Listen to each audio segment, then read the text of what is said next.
आलिया बीबी एक 6 मील लंबी दौड़ में शरीक हैं। मुंतजमीन ने दौड़ का पूरा नक्शा एक कोऑर्डिनेट प्लेन पर खींचा है। कोऑर्डिनेट प्लेन क्या होता है? जो वाई और एक्स के दरमियान ये प्लेन बनता है। इसमें दौड़ 4,3 से शुरू होकर 4,9 पर ख़त्म होती है। ये आपका स्टार्ट पॉइंट, ये आपका एंड पॉइंट। और आलिया के ख़ानदान ने सोचा कि 4,6 पे खड़े होकर दौड़ देखें, तो ये बीच में कहीं पे पॉइंट है। तो सबसे पहले हमें ये करना है कि ये तीनों पॉइंट्स प्लॉट करके देखने हैं। तो प्लॉट कर देते हैं।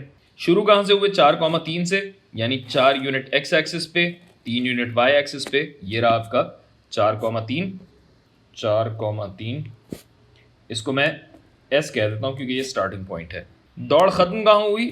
4,9 पे ख़त्म हुई, यानी एक्स एक्सिस पे वही 4 है, बस 9 यूनिट ऊपर जाना है, यानी 4,9 आपका ये रहा 4,9। और इसको मैं कह देता हूँ एंड पॉइंट ई। आलिया का ख़ानदान जो है वो 4,6 पे खड़ा है।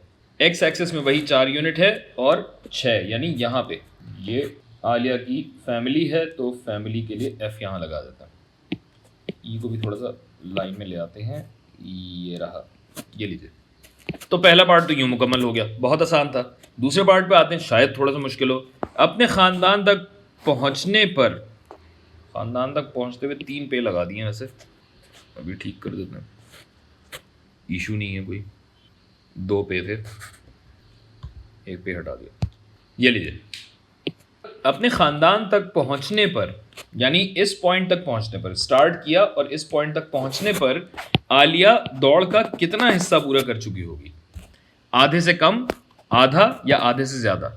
ये भी बहुत आसान है, ख़ास तौर से यूं कि फासला एक ही समत में है, तो बस इस समत में तीनों पॉइंट्स के दरमियान फासला निकाल लें। ख़ानदान आलिया स्टार्टिंग पॉइंट से 3 यूनिट की दूरी पर है, जबकि ये इख्तितामी पॉइंट इब्तदाई पॉइंट से 6 यूनिट के फासले पे है। 6 यूनिट के फासले का मतलब ये है कि ये 6 मील लंबा है, जो कि हमें सवाल में दिया हुआ है। यानी जो ख़ानदान आलिया है वो 3 मील के फासले पे है। यानी आलिया ने आधी दौड़ मुकम्मल कर ली है और हमने पूरा सवाल।